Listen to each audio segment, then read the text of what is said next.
אלמד אתכם למצוא את התשוקה שלכם. את אותו הדבר שאתם אוהבים לעשות, ואיך לתרגם את זה להון, שזו מילה בעברית להרבה כסף. אם אני שואל אתכם מה אתם מעדיפים, פרנסה או הגשמה, מה תגידו? אני מניח שהגשמה. מרבית האנשים היו רוצים להגשים את עצמם, לעסוק במשהו שהם מאוד אוהבים, וגם לעשות מזה כסף. האם מרבית האנשים עושים את זה? לא. מרביתם הולכים וחוזרים מאיזה עבודה. הסיבה לכך מאוד פשוטה. אף פעם לא לימדו אותם ואתכם איך עושים את זה. עד שנת 2000 הייתי גם אני עסוק בלהתפרנס. היה לי עסק, עסקתי עובדים, משהו היה חסר. הרגשתי כבול. תחושה כבדה של פספוס והחמצה. לפני 14 שנים שיניתי הכל. בין השאר הפסקתי גם להתפרנס והתחלתי להגשים. הלכתי עם התשוקה שלי. זה מרגיש מדהים. זה מייצר לי הון.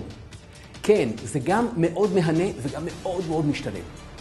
מאז הובלתי אין ספור תהליכים שמאפשרים לאנשים ללמוד לעשות את זה באופן קל, פשוט מהנה ומהר.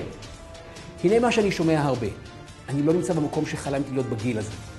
אני עושה המון דברים אבל לא מגיע לשום מקום, משהו חסר. איך זה שאני יודע מה צריך לעשות אבל אני לא עושה כלום? אני מרגיש שאין לי כיוון, שכל החיים שמתנהלים במקריות, אני מתגלגל. כל אלו הן תלונות שאני שומע המון מאנשים בכל הגילאים, בכל רמות ההכנסה וההשכלה. דמיינו שאתם יודעים בדיוק מה הדבר הזה שמייצר לכם תשוקה. וגם מסוגלים לעשות צעדים ממשיים בדרך לשם, בביטחון מלא, בשלווה, בלי שום פחד. איך זה היה מרגיש ומה זה היה מאפשר לכם. בדיוק בשביל זה הכנתי לכם דוח מיוחד, מאוד חשוב, מפרנסה להגשמה. מעל 20 עמודים, בהם אני מגלה את מה שנדרש מכם כדי להיות שם, וגם את כל המלכודות בדרך לשם, שבגללן אנשים לא מגיעים ולא יגיעו. אין שם שום בולשיט, שום תיאוריות.